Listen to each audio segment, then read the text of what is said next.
Hi everyone, welcome back to my channel. I'm back in my shooting mojo. I had a very ambitious goal of reading 100 books this year, and I am on 39th book, and there's no way I'm gonna complete that challenge. So I was like, there are people like me who are over ambitious and they probably have the same problem of not completing their Goodreads challenge, even though there are people who have read 200 books this year by this month, and I don't know how they did that, but then there's us. So I was like, I'll suggest some books to you guys which you can read to get out of your reading slump most probably, or like to just complete your Goodreads challenge. The first book is Sylvia Plath's The Bell Jar, and now this is a book that you can either read during a reading slump, or it can get you into a reading slump because it's very depressing.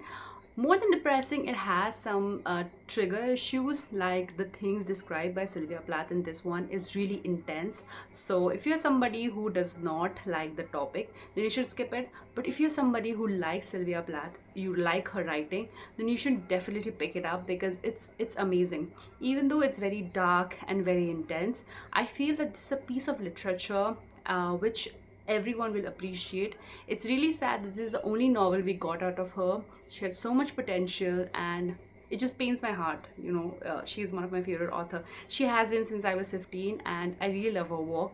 The next one which I want to recommend is Mad Woman by Chelsea Beaker. But this is about a woman who is trying really hard to hide her past self, and this book is very funny, hilarious.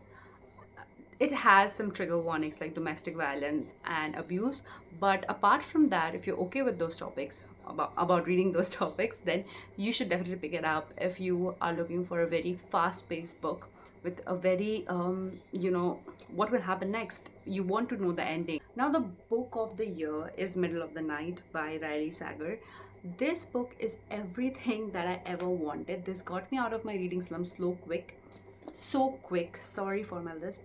Now this book is short chaptered, as well as the font in here is kind of like medium, but it just, you can breeze through every chapter. It was so intense, it was so good, and the ending was somewhat okay for me, but the whole reading experience made it worth it. Then there's another book, The Midnight Fest by Lucy Foley.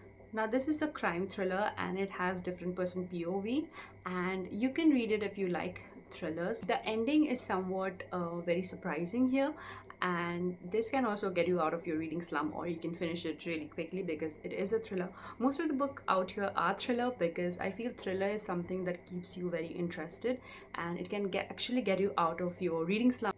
Then this book, Drive Your Plow Over the Bones of the Dead by Ogla, whatever that surname is, sorry I cannot pronounce it, but I read it during, I think, January of this year, and it was really good. You can understand by the tabs I have in here.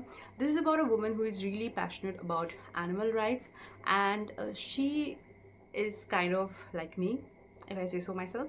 And I really like the main character in here. The writing in this book was really good, and the theme of this book, which I do not want to spoil to you guys, was really good, and you will love it. The next book, which is also my favorite of this year, like one of my favorite, is The Examiner by Janice Hallett. Now, I have read books in various format, but this format really interested me. These were in a form of emails, WhatsApp groups, and chat room chats, and that was a format which was very new to me, and I absolutely loved it. I devoured the book. It is such a huge book, and I'm always intimidated by big books, but I breezed through it. I finished it in one day, and you will absolutely love it. It's hilarious. The character in here is amazing. I mean, the character development is just off the roof, and you will really enjoy it. If there's only one book you're reading this year, this should be the book. And I want to read like more titles by this author because she's really good. She knows what she's doing, and this is also a thriller, but it's amazing. I know that for most of the books I just said it's a thriller and it's amazing, but trust me guys, these books are really good, and it will help you get to that Goodreads channel or get you out of your slum. I really hope you will enjoy some of my recommendation. Do let me know if you have tried any of this book, and I'll see you next week. Bye.